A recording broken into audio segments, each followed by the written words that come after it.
realizing you may have misplaced your wallet. You dig through your pockets in fear, and when you come up empty, reality suddenly sets in. Short of a miracle, you're going to have to cancel all your cards and replace your ID. But what happens when your wallet is found long after it was lost?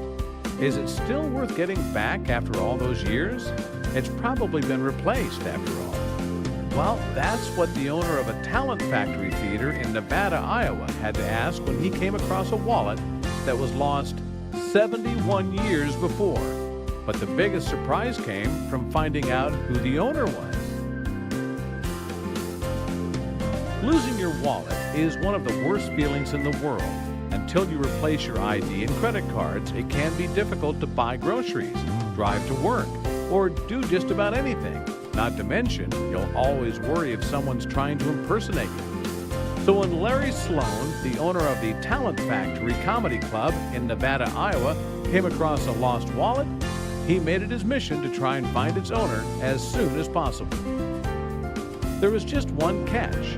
The wallet was very old. Larry and his friend only discovered it while they were reviewing renovations that were being done on the third floor of the old club.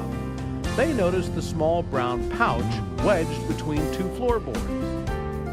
The wallet was in remarkably good shape for being found in an area that hadn't been tended to in years.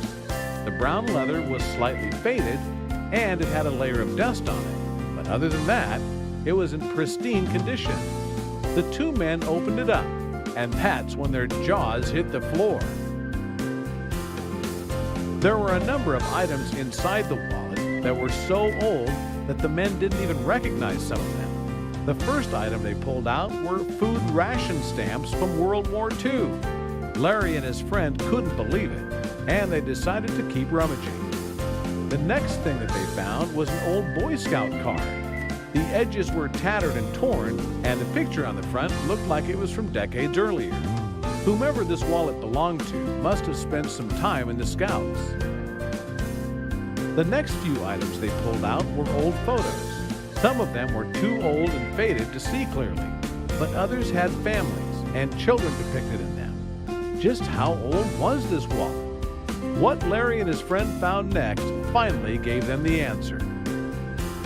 They came across a faded pocket calendar.